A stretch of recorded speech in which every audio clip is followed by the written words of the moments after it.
안녕하세요. 네, 오랜만에 영상을 준비해서 올리네요. 네, 이번 시간에는 오매 법칙에 대해서 좀 설명해 보려고 하는데요.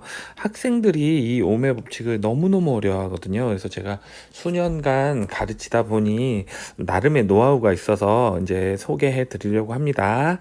자, 그러면 오매 법칙이란 무엇이냐? 오매 법칙이란 전압과 전류 그리고 저항 사이의 관계인데요. 식으로 보면 이렇게 전압은 전류 곱하기 저항이다 라는 식으로 정리가 돼요.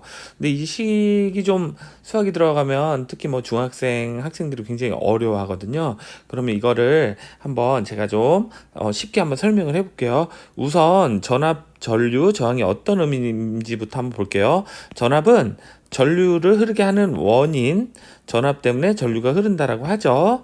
자, 그 다음에 또 어떤 게 있느냐? 전기 에너지를 우리가 전압이라고 할 수 있어요. 그래서 뭐 전지가 대표적인 전압을 제공하는 장치가 되죠. 그래서 전지와 같은 것들은 이제 전기 에너지를 공급한다. 그래서 전압은 전기 에너지라고 생각을 해도 됩니다. 자, 그 다음에 전류라는 건 전하의 흐름이에요. 그래서 이제 전기가 얼마나 흘러가는지를 우리가 전류라고 한다. 그 다음에 저항이라는 건 전류의 흐름을 방해하는 정도라고 이제 교과서에 나와 있는데 이러면 좀 부정적인 의미만 있잖아요. 그거보다 더 중요한 것은 이 저항에서 전기 에너지를 사용하거든요. 그래서 예를 들면 전구와 같은 것에서는 전기 에너지를 빛 에너지로, 그 다음에 뭐 여기에 니크롬선이 달려있다면 전기 에너지를 열 에너지로 이렇게 사용하는 겁니다. 그래서 우리가 전기기구를 이제 저항이라고 볼 수 있어요. 저항은 전기 에너지를 사용하면서 전기 에너지를 사용하기 때문에 전기의 흐름을 방해한다고 보면 됩니다. 자, 그럼 이런 관계를 갖다가 바로 이제 수학적으로 계산하려고 하면 이런 용어들이 굉장히 어렵잖아요. 어려워서 제가 비유를 좀 하거든요. 자, 전압을 예를 들면 우리가 전기 에너지를 돌아갈 수 있게 하는 원인이니까 이 전구를 놀이동산이라고 비교를 하고, 그 다음에 전류가 이제 친구들하고 놀러 다니는 거를 비교를 해서 우리가 전압을 어디다 비교를 해봤냐면요. 집에서 받는 용돈. 그래서 용돈을 집에서, 여기가 집이에요. 집에서 용돈 줘가지고 놀이동산 놀러 갔다 와라 이렇게 하는 거예요. 그런데 보통은 혼자 가기 싫죠. 그래서 함께 놀러 가는 친구들이 있을 거예요. 근데 함께 놀러 가는 친구의 수는 무엇에 의해서 결정이 되느냐? 집에서 얼마나 용돈을 많이 주느냐? 그 다음에 놀이동산에 갈 때 놀이동산의 입장료가 얼마인지에 따라서 달라지게 되겠죠. 입장료가 많으면 많을수록 어떨까요? 친구들 많이 함께 놀러 가는 게 어려워지겠죠. 이거 비슷하죠. 방해되는 거. 그래서 이렇게 저항은 놀이동산의 입장료에, 전압은 집에서 받는 용돈에, 전류는 함께 놀러 가는 친구의 수의 비율을 한번 해봤습니다. 자, 그럼 이 상태에서 한번 예를 들어 볼게요. 우리가 전압은 용돈이라고 하는데 단위로는 볼트를 사용한대요. 만약에 집에서 용돈으로 12 단위 볼트를 사용합니다.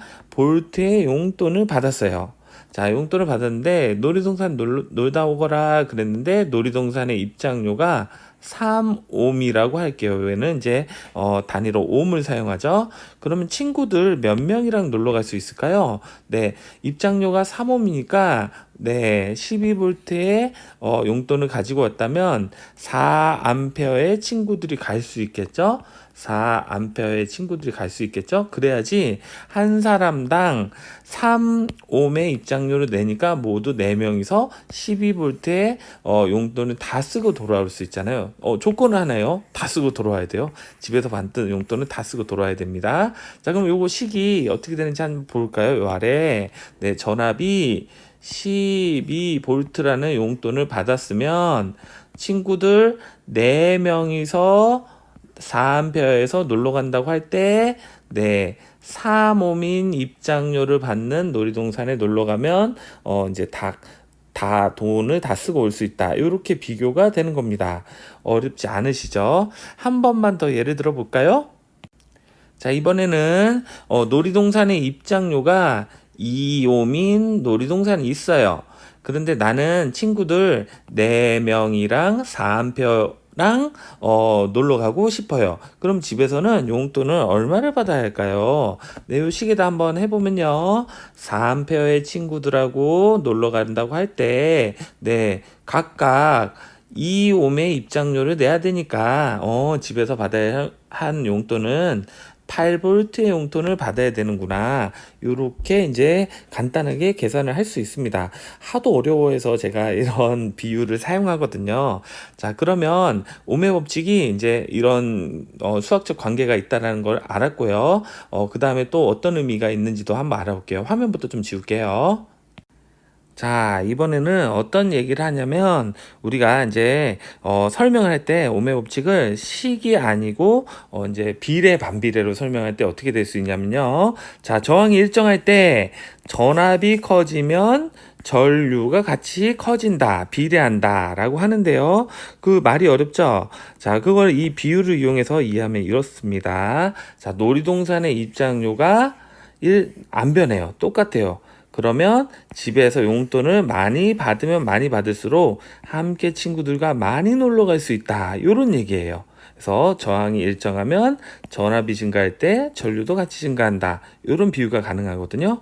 그 다음에 또 어떤 비유가 있냐면요. 자, 전압이 일정할 때 저항이 커지면 전류가 작아진다.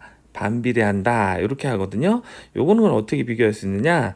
집에서 받는 용돈이 변하지 않을 때 놀이동산의 입장료가 올라가면 함께 놀러 갈 수 있는 친구의 수가 줄어든다. 반비례한다. 이렇게 설명할 수 있거든요. 네, 그걸 정리해 놓은 식이 바로 요거예요. 그 내용을 정리한 게 이 오매 법칙 식이 되겠습니다. 자, 이렇게 가지고 오늘 오매 법칙을 이해할 수 있는 비유에 대해서 알아봤습니다. 오매 법칙 너무 어려워하지 마시고요. 네, 열심히 공부하시길 바랍니다. 네, 감사합니다.